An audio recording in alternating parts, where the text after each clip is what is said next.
जी अस्सलाम वालेकुम। मैं हूं नज़र अब्बास लंदन से। सर, गुजारिश ये है कि किसी भी मुल्क की तरक्की की दो चीज़ें होती हैं बहुत इंपॉर्टेंट। नंबर एक ये कि वहाँ के अदारे मजबूत होते हैं, उनका सिस्टम जो है वो चलता है और वहाँ पे लीडरशिप जो है वो अपना किरदार अदा करती है, लेकिन उसका असर उस लेवल का नहीं होता क्योंकि अदारे बहुत मजबूत होते हैं। इंडिविजुअल्स का जो ना इम्पोर्टेंस नहीं होती वहाँ पे सिस्टम ऑटोमेटिकली चल रहा होता है।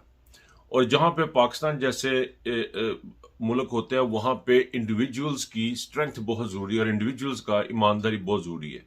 इसीलिए कहा जाता है कि डेमोक्रेसी को जो कहा जाता है वो ट्रिकल डाउन करती है लोगों में, अवाम में, काउंसिल लेवल पे जो है वो उसकी ग्रोथ होती है, तो उससे वो स्ट्रेंथन होती है आपकी जमहूरियत जो है। अब पाकिस्तान में सूरत हाल ये है कि पाकिस्तान एक ऐसा मुल्क है जहाँ पे शख्सियात बहुत कंट्रोल जो है ना वो इम्पोर्टेंट रोल प्ले करती हैं। कायद आजम से लेके आज तक यहाँ पे यही होता आया कि शख्सियात बहुत इंपॉर्टेंट थी क्योंकि अदारे कमज़ोर थे।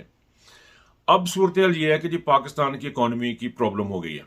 ये जो लेके आए थे, ये गवर्नमेंट खबरें बड़ी तेज़ी से गर्दिश कर रही हैं, ये जो गवर्नमेंट लेके आए थे ये नाकाम हो चुकी है क्योंकि इनके टारगेट नहीं थे। इनमें नंबर वन, इनके अंदर कोई लीडरशिप क्वालिटी किसी में नहीं थी। नंबर टू, इनकी प्रायोरिटीज और थी। इनकी प्रायोरिटीज जो थी वो सबको नजर आ गया। इन्होंने अपने बच्चे सारे जो है वो रिहा करवा लिए, वापस मंगवा लिए, केसेस अपने खत्म करवा लिए। जो इनकी प्रायोरिटी थी वो इन्होंने किया और अल्लाह ताला भी उसी को देता जो जो इंसान जो चाहता है। जो इन्होंने चाहा अल्लाह ने इनको दे दिया। इन्होंने पाकिस्तान के मतलब कुछ चीज चाही नहीं। अब यह है कि जी हमारी इस्टेब्लिशमेंट ने, खबरें हैं कि हमारी इस्टेब्लिशमेंट ने ये फैसला किया कि जी ये तो नाकाम हो गए और अब एक नया ना इंटर्म सेटअप लेके आ जाए 3-4 साल के लिए, 5 साल के लिए, वट एवर जो भी इनकी प्लानिंग है। सर, गुजारिश ये है कि जब हमारी इस्टेब्लिशमेंट की यही बात है, हमारी मिलिट्री इस्टेब्लिशमेंट जो है वो एक सर्टन काम के लिए ट्रेंड है, वो सारे काम नहीं कर पाएगी। उसको एक महदूद एरिया में काम करना, उसकी महदूद किस्म की मेंटेलिटी है, उनका महदूद किस्म की सोच है, वो उसी सोच के अंदर वो काम करेंगे, वो बड़ा काम नहीं कर पाएंगे। पाकिस्तान में इन्होंने एक्सपेरिमेंट किया। पहले नवाज शरीफ को इन्होंने निकाला, नवाज शरीफ के ऊपर केसेस बनाए और आईएसआई बीच में इन्वॉल्व थी, बीच में बड़े अदारे इन्वॉल्व थे, इन्वेस्टिगेशंस हुई, सारा कुछ हुआ, प्रूव किया गया कि ये बंदा चोर है, इसको निकाला। फिर उसी बंदे को जेल से निकाल के बाहर भेज दिया कि जाओ तुम आप जाके अरेस्ट करो। ये हमारी एस्टेब्लिशमेंट कर रही है। जरा गौर रखिएगा इस बात के ऊपर, ये एस्टेब्लिशमेंट क्या कर रही है। पहले उसको उन्होंने सजाएं दिलवाई, कोर्ट के सामने पेश किया, साबित कर दिया कि ये बंदा जो है वो गलत है, उसको निकाल के उन्होंने बाहर निकाला। फिर उन्होंने खबरों के मुताबिक शहबाज शरीफ को लाने की कोशिश की, शहबाज शरीफ नहीं आया तो फिर उन्होंने इमरान खान को लाने की कोशिश की। इमरान खान को भी जब देखा कि ये ताकतवर तरीके से आ रहा है, उसकी 4-5 जो ना वो 30-35 सीटें वो निकाल के इनको दी, PMLN को दी। वहां से इसको कमजोर किया, कमजोर करके हुकूमत चलाई तो उनको ख्याल आया कि भाई ये तो ठीक नहीं है, ये तो बंदा काम नहीं कर रहा। अब उसको निकालने के लिए फिर दोबारा शहबाज शरीफ को लाए, उसमें से जरदारी साहब को मिलाया, वो सबको मिला के एक भानुमती का कुनबा ला के उन्होंने खड़ा कर दिया। अब उनको यह ख्याल आ गया है कि यह भी गलत हो गया। पहले नवाज शरीफ भी गलत था, उसको सजाएं हुई, फिर इमरान खान भी गलत था, फिर शहबाज शरीफ भी गलत है। अब ये सारे गलत का एक और इन्होंने नुस्खा निकाला। वो नुस्खा ये निकाला है कि जी बाहर से एक बंदा लेके आया जाए, टेक्नोक्रेट हो या जो भी हो, उस बंदे को लाया जाए तो वो आके हुकूमत को जो वो इकोनॉमी को ठीक करेगा और दहशत गर्दी को ये खुद लोग ठीक करेंगे, कुछ डॉलर लेके, और इकोनॉमी वो ठीक कर देगा।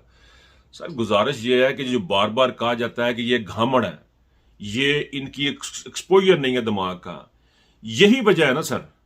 पाकिस्तान की इकोनॉमी एक पॉपुलर लीडरशिप के बगैर नहीं होगी। डेफिसिट ट्रस्ट है, एतमाद का सख्त किल्लत है। एतमाद नहीं कर रहे लोग, बिजनेसमैन पाकिस्तान के अंदर एतमाद नहीं कर रहे, बाहर वाले एतमाद नहीं कर रहे। ये डेफिसिट है बड़ा शदीद किस्म का, इसका और कोई हल नहीं है। अब आपने अगर प्राइम मिनिस्टर लेके ही आना है तो एक मेहरबानी करें, उसका सीवी निकालें, हफीज शेख का भी सीवी निकालें, और जो कोई आप लेके आना चाह रहे हैं उसका भी सीवी निकालें। आप सीवी निकाल के आप देखें, और इमरान खान का सीवी भी रखें, नवाज शरीफ का भी रखें, जरदारी का भी रखें, बिलावल का भी सीवी रखें। तमाम के सीवी दीवार के साथ लगाएं, चेपियां ला ला के लाओ और उन्होंने बैठ के पढ़ो। आपको अंदाजा होगा, अगर आपने तासुब की ऐनक नहीं पहनी हुई, और अगर आपने गुरूर और तकब्बर की ना की, अगर आपने ऐनक नहीं पहनी हुई, तो आपको अंदाजा होगा कि पाकिस्तान की तारीख में ये सिर्फ पॉपुलर नहीं है, ये सिर्फ पॉपुलर नहीं है, इसके सीवी में बार बार कह चुका हूं पहले भी, दोबारा भी आज बता रहा हूं, क्योंकि इनको शायद दोबारा इनको सुनने की आदत है, जहां तक मेरी आवाज पहुंचे।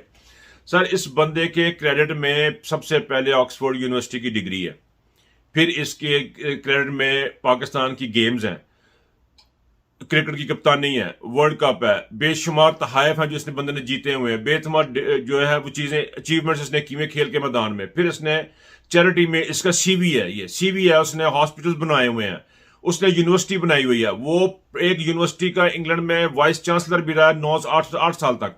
ये उसका सीवी बता रहा हूं मैं आपको। फिर उसने 3 साल सिर्फ हुकूमत की है, सिर्फ 3 साल हुकूमत की है, जिसमें उसने सेहत कार्ड दिया, सबसे बड़ी अचीवमेंट जो थी उनका सेहत कार्ड था। उस बंदे ने बेघरों को होम, शेल्टर होम बना के दिए, जहां पे वो रात को अपना गुजारा कर सकते थे। उस बंदे ने लॉ एंड ऑर्डर को, सिचुएशन को केपीके में साबित कर दिया कि ठीक करके दिया उस बंदे ने, जिस बंदे का सीवी इस कैलिबर का। और ये वो बंदा है, सबसे बड़ी इसकी अचीवमेंट ये है कि टेलीथॉन करने बैठता है और अरबों रुपया फोन पे इकट्ठा कर लेता है, ये अरबों रुपया फोन पे इकट्ठा कर लेता है, जो पंजाब और केपीके के लिए सैलाब जुदगान के लिए इकट्ठा किया। अभी तो उसका भी हिसाब देना आप लोगों ने, वो पता नहीं कितने तुम लाई जाते हो। ये इस बंदे ने, ये इसका सीवी है, ये इसकी अचीवमेंट, अगर इसके बराबर का कोई एक बंदा आपको मिलता है इतनी तमाम अचीवमेंट को, तो खुदा की कसम आप ये बेशक लेके आ जाए।